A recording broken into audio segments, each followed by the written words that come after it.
7:43, and it is time to continue our conversation about Yakima City Council and the upcoming election. This week, we are going to be talking with candidates from the, all of the various districts, but we're going to start with the 3rd district, and it's a packed house. We've got Rosenow, Patricia Byers, Nicolas Kline, Justin Cawley, and Carmen Méndez. And Carmen's in the studio this morning. Carmen, good morning. How are you? Good morning. I'm well. How are you guys? We're great. Thanks for being here. Appreciate it. Oh, you want in on this too, Lance? Yeah, I think so. I just, it's microphone glitch. I'm sure it wasn't intentional. Oh, well, thanks. Thanks for coming in this morning. Appreciate it. Yeah. Carmen, tell us a little bit about yourself. What do you do? Time in the valley, your family? Just kind of give us an overview of who you are. Awesome. Well, I'm 20 years old. I have a 7-year-old daughter. I am the executive director of Safe Yakima Valley. I've been there for 2 years. I graduated from Heritage University with a degree in business administration. I also attended the University of Washington for 2 years. I graduated, and I guess I'm going backwards a bit. That's okay. I also graduated from Davis High School. And I lived in Mexico for some time, but I was born and raised most of my time here in Yakima. Did you have a ill will towards Eisenhower as a Davis pirate? Absolutely. Good job. Yeah. Well played. Yeah. That's how it's supposed to be. It has to be. Exactly. Lance was from Ike. That's why I say that. Well, like a little cat and dog. That's why he's over there. Get a cat and dog thing going on here this morning. Well, one of the things we're basically just, this is the introduction to Yakima. I mean, I know that you've been probably have a higher profile than any other folks, maybe in your race. Kelly, perhaps, given his time in public service, but you helped bring home America's All-American City, and you've been involved in any number of projects and things around the valley, so a lot of folks are going to know you. But the intent of this interview is to introduce you, give your basic thoughts on some things, and if you move on in the primary, then we turn the heat up and grill you then. So for now, this one's it's a bunch of softball. So we start with this one, though. Your understanding of the job of a city council person. I mean, you've probably followed it more closely than a lot of the other candidates, and the reality of what you can and can't do is oftentimes quite a bit different once you get there. So, but what is your understanding of the duties and responsibilities? What's the job of a city council person? Well, like you said, I have attended a lot of the city council meetings. I also serve on the Yakima Planning Commission, and I believe that has given me the experience to know exactly what we can and what we can't do. And at times people think, well, you should just do this or go back on a decision you've made. You can't. That's just the reality. And so that's one of the reasons why I decided to be part of the Planning Commission, to be able to learn the ins and out of the city and how it works and responsibilities. I commend you. I really do for being there, for really it's not easy. It's definitely not easy, and but I'm willing to take up the challenge, and it's one of the reasons why I'm doing this, because I think that the city is at a tipping point. It could be such a wonderful city, and I want to serve. Excellent. Why do you want to serve? Why are you running? I mean, you're heavily involved in the city now. Mm-hmm. Big change in roles if you win. Tell us why you're running. Well, one of the things that always, I guess, gets me is the fact that I can never say no to things. And if I get a call from someone, hey, can you do this? I always say yes. And maybe a problem that I have is saying no to a lot of things. But, city council is a different level of service. I think that I would be able to make a lot more change serving as a city council member than at my current positions that I have with other community organizations. Well, let's talk about particular skills and abilities. We have staff that handles a lot of the technical kinds of things. You don't have to know how to build streets to serve on city council. You don't need to know how the sewer system works. Thank God. But if in a quick self-assessment, Carmen, your own strengths, weaknesses, skills, abilities, what would you say you bring to the gig? Well, like I already said, I don't know how to say no, so I probably would serve on every committee that I could if elected. But I do think that that, I have a background in business administration. I have a background in nonprofits. I can really make, now I work for nonprofits myself, and we've been with a very tight budget. We've been able to really get far with it. Mm-hmm. I really do think that making the best use of our money is key. And so that's one of the things that, if elected, I'd plan to do. Well, you've also had a lot of exposure to law enforcement and all that through the Safe Cities thing. I would imagine that sort of a real familiarity with public safety issues. It would be probably something that you would, not to put words in your mouth, but clearly that's part of your experience. Absolutely. And it's my first priority, public safety. I've been working with the chief of police since I've started, and really it's all about relationships, and I think that's key, being able to really make relationships with our community. Tomorrow we'll be having a community event in Northeast Yakima to bring community members and police officers that patrol that area an opportunity to get to know each other. Yeah, those kind of things are becoming more and more important. All right, so what's you're part of the All-American City thing, so you know that teamwork and being able to overcome problems together is part of the deal, but we're going to ask everybody what they think some of the best things are about Yakima. So I'll ask you. Yeah. Well, what is the best thing about Yakima, in your opinion, these days? Honestly, I will have to say that community, for me. I think that we all need to build our own community, in essence.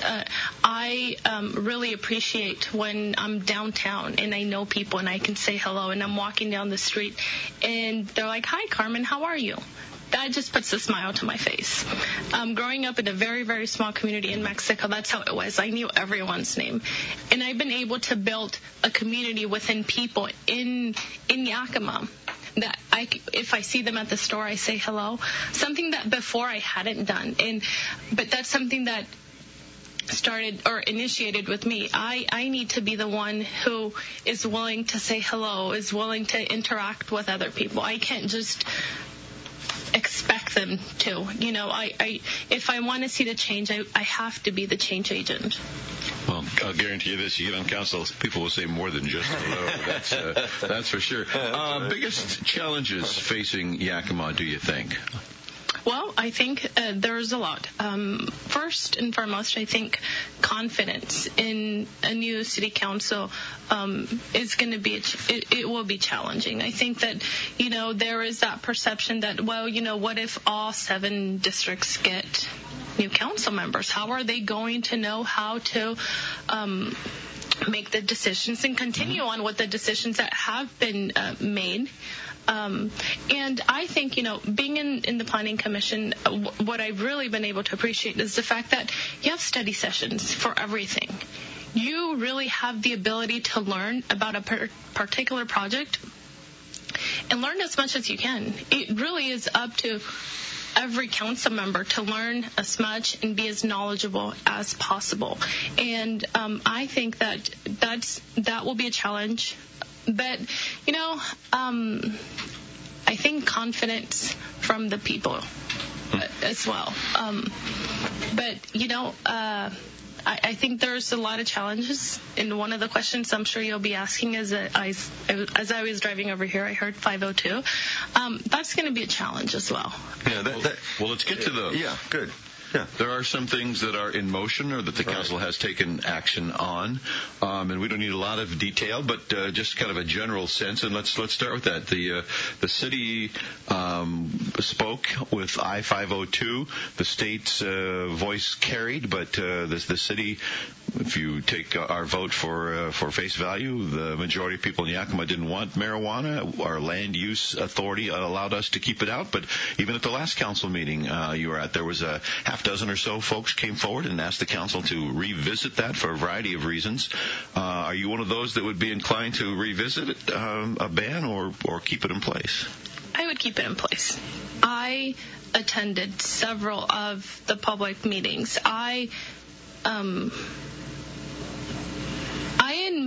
I believe, again, that I am more knowledgeable about this issue because I've been actually one of the ones who've been against it since it started. And I've went and advocated to different city council up and down the valley to really enforce either a moratorium or a ban on this particular issue. I think that at times we do talk about, the economic cost and not economic cost, but the revenue that it would bring. But at times we do forget about the social impact that's going to have in our community. And yes, Union Gap does have 3 stores. And guess who most of their customers are? 90% of them are from Yakima.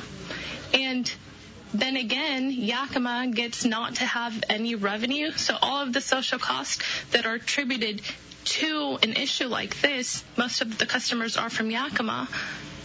Union Gap gets all of the revenue, and we get absolutely nothing. I don't think that's fair. So I would like to revisit the fact that we should be able to have funding through that initiative because we get most of the problems. I mean, talk about having how many police officers does Union Gap have? Maybe like 5, if that. Yeah, we definitely we have triple that in vacancies right now. I'm not sure what the Union Gap. Sure. All right, so you would leave the ban in place. The elephant in the room and overlapping the parking lot is the plaza. The plaza. Your thoughts on the plaza? Yeah. Since day one, I've been in favor of the plaza, and I will continue to be in favor of the plaza.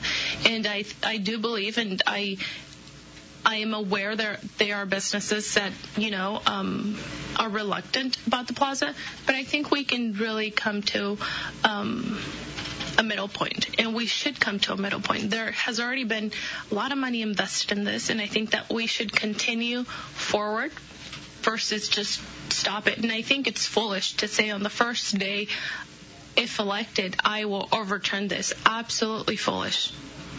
Fair enough. Other issues, Lance? Yeah, how about just on public art, for example? How do you feel about public art? I love art. I am not artistic at all whatsoever. At all. So, you got a 7-year-old to put pictures on the fridge. You don't have to do it, right? I think art is a good medium to bring different kind of people together. How about public safety?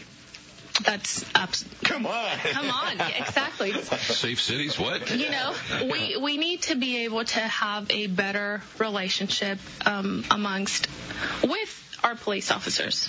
There needs to be that community feel. And, maybe we need to find more creative ways of approaching this issue as we're recruiting more police officers in hopes that, they are police officers from this valley and that they want to live in the neighborhoods that they patrol. We need to be more creative as how we approach this. I'm sure you're in full support of Picnic with a Cop and the Coffee absolutely. with a Cop thing. Yeah, doing some great work there.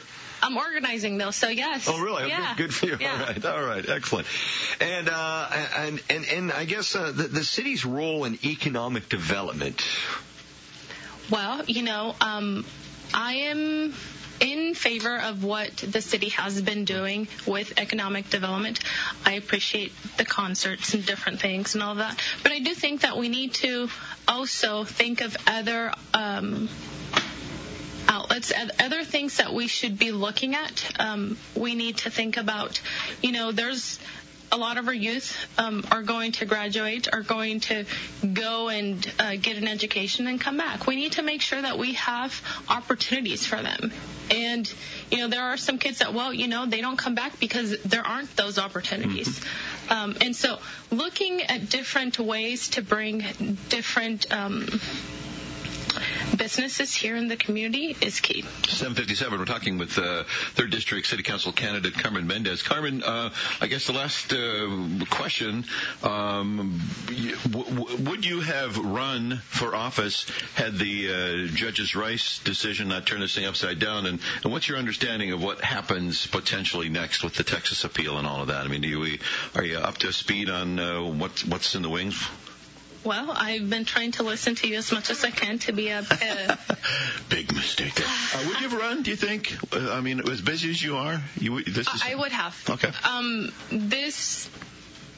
I think that of course, this was something that encouraged me even more to run. Sure. But this is something that had been in the back of my mind. Even when there was that opening, I thought about it. But I thought, that time wasn't the right time for me. So I waited. And I'm here today. So I'm excited. All right. Well, last word is yours. You get a chance to talk to your district, and you'll obviously make decisions that affect the entire city. So with everybody listening in, what would you like to say to kind of wrap up this round of conversation? Absolutely. I think, I am... some people think I'm young. I don't think I'm young. 28 sounds pretty old to me. But I would really like them to consider me for a vote. I think I'm more than qualified. I've attended to more city council meetings. I am fairly educated on city matters, and I will continue to educate myself. And I just want an opportunity to be able to take our city where it needs to be in order to be able to raise a family. I have a 7-year-old daughter, and I want my daughter to have the best life ever in Yakima. And that is one of the reasons why I'm doing this. Good answer. Carmen Méndez, thanks very much for your time. We wish you the best of good luck. And if you are one of the 4 or 5, I guess, that of the 5, if you're one of the 2 that move on, we look forward to more conversations with you down the road. Next time's a little tougher, so you toughen up, and we'll look forward to that, and we wish you the best of luck with your candidacy, and enjoy the rest of your summer. Ballots go out, tomorrow? Wednesday? 15, yeah. I mean, they'll be in the mailbox by the end of the week, but they'll go out today and tomorrow. So. All right. Carmen, thanks very much. Thank you so much. Thank you, Appreciate Carmen. it. All right. All right, we are out of time for this.